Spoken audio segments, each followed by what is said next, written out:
What's up, entrepreneurs? My name is Win, and welcome back to my channel where we cover all aspects of the entrepreneur journey. A few days ago, I stumbled upon an interview that music mogul Damon Dash did with the No Jumper podcast. I thought there were so many good life and business lessons in it that I knew I had to share with you guys. As you may know, Damon, along with Jay-Z and Kareem Berg, originally founded Rockefeller Records, which they then sold to their parent company, Island Def Jam, for $10 million.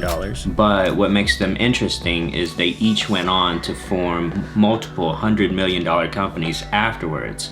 So to me, they're kind of like the PayPal mafia of music. If you're unfamiliar with the PayPal mafia, they're a group of the founders who originally founded PayPal, but then went on to create other $100 million and billion-dollar businesses. His interview had some really good insights on entrepreneurship, morale, ethics, controlling your own destiny, and some of the responsibilities that come from being your own boss. If you enjoyed the video, I do suggest you go back and watch the whole interview because I may be missing a few parts, but these are my biggest takeaways. Create your own house. To expect anyone to really act as if they're not acting on their own self-benefit, right? Nah, I think my thing has always been love. So when I win, it's not about me. It's about how many people win. So if I get to the top and everybody's at the bottom, I haven't won. If I get to the top, everybody that put in that work with me got to be at the top with me and on an equal level. They can't be working for me. We got to become partners. Love and loyalty. Is there any more that needs to be said? You got to surround yourself with people that wish better for you than you wish for yourself. So pick your associates wisely. As far as friends and growth goes, I've always had this expectation that my childhood friends would propel and progress with me. And come to find out that just isn't reality. Some people want different things out of life and others may just not be that ambitious. And so what ends up happening oftentimes is you guys just stop hanging out or you end up just siloing friends in different groups. Slavery is a mentality. That's what I think homie made the mistake, because I think he meant to say it's a choice now, not a choice then. But to get up every day, do what you're told, get a bunch of debt, let the government, let them take your kids and brainwash them by mediocre people, and then have them tell you if you don't go to school and learn shit that don't matter and have $40,000, $50,000 worth of debt, because the average can't afford to pay for college, not the elitists, the average. Right. That you don't fit in or you doing something wrong. And then you fucking work your whole life to work that debt off, get more debt, and you only relax when you're 65, 70? Slavery. Couldn't be you. I don't even understand that, but I see it all day. That's like a movie. I'm like watching a movie of people that are living in a world that, because they're, because everyone else is doing it, because you're born in the patterns, because you feel you don't have a choice, because you're going to stand out, that you think it's all right to do things that don't logically make sense, like work and not own. Right. And it's a message I've been saying from day one. So people have had to die and get old and get the fuck out of here so new people could come in and embrace this fucking real mentality of freedom and what it really is and what real wealth is and the abilities that we have in understanding our own wealth. Herd mentality. Following the traditional model of doing what you're told and not questioning anything. Look, the world is moving really fast and there's just no way that we can operate off old world models and think that we'll flourish in the next 20 years. It was Max Planck that said, a new scientific truth does not triumph by convincing its opponents and making them see the light, but rather it's because the opponents eventually die and a new generation grows up that is familiar with it. Essentially, what this means is that progress only comes when a new generation takes over and starts to question the old dogma and beliefs. His quote not only rings true in science, but in our politics and culture as well. People that probably don't really know too much outside of that, right? I studied it, I talk to people and the way they launch things. Like I'm looking for the big lick.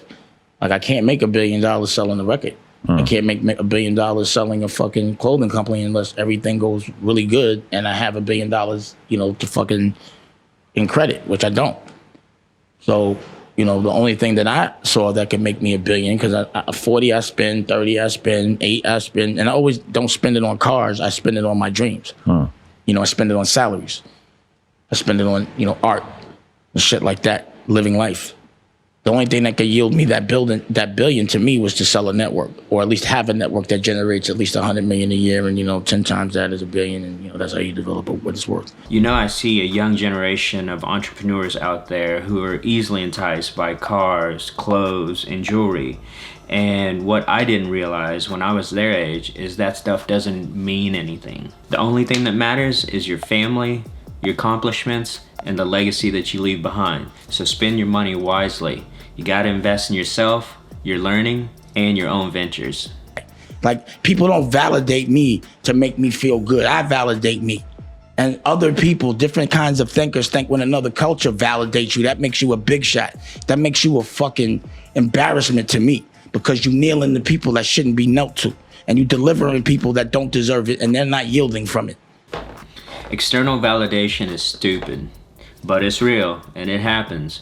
But if you truly believe you're on the right track, you just gotta block everyone out because you validate yourself. Cause look, if you're insecure about where you are in life, the answer is most certainly on the inside, not the outside. When you look at the whole Trump thing, you've obviously been someone who's been involved with politics, giving a shit about that, but has that fundamentally changed the way that you view politics? Do you think this is just more of the same? Is the situation more politics dire? Is distraction. Bottom line is, I don't care what president is in there, I'm getting mine. I'm not dependent on government to support me.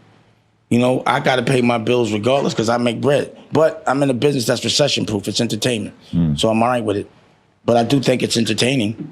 At the end of the day, Congress controls everything. But you can look at Trump and say that that's entertaining, whereas a lot of people look at him and think of it as just genocide, terrible. It's the destruction of the community in a lot of ways. He controls mentality and nothing else. So if some people are stupid and listen to that dumb shit, then that's on them. Politics is a distraction. Oh man, a lot of people are going to disagree with this.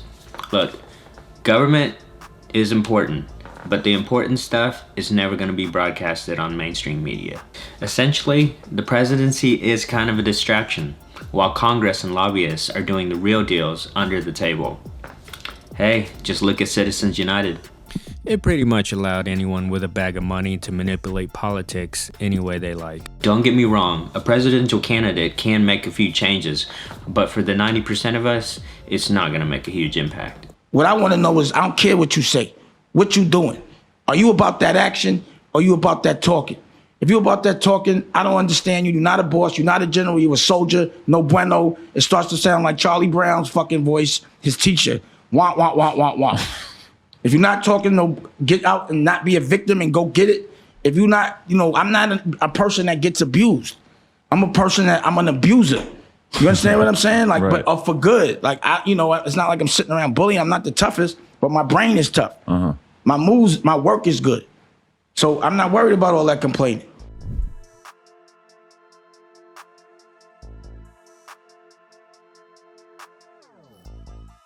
I don't like what's presented to us. History has always been filtered down. That's why they teach it to us to enslave us. That's why they make us think we're number two when we're really number one. This whole shit is a facade. And it's always a motherfucker that sells us all out.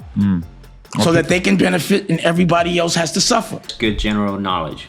You always got to have a sense of skepticism.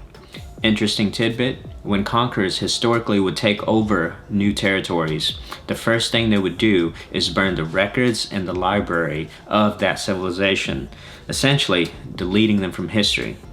Because once you control the narrative, you control the history. Yeah. Everybody's worried about what everybody else thinks. There's an anxious climate. Nah, you're programmed to be controlled by fear.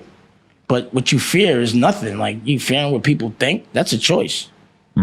What really happens? Nothing. As long as you're not going to jail and you're not dead and you got all your limbs and it can be fixed, it's really not a problem. Definitely. But worrying about what people think is the corniest shit in the world. Right. Nah, that's real. I loved how Damon talked about fear and how we're programmed by it. Essentially, there are going to be 4 things that limit you or other people are going to use to control you. Fear, insecurity, your shame, or your ego. Hell, the whole marketing industry is based on fear and insecurity. So you gotta keep a watchful eye for it in yourself and the outside world. As always, thanks for watching, and if this content is bringing you any value, please help us out by hitting the like and subscribe button. Please do leave a comment to make any suggestions on future topics that you would like to see covered. Until next time.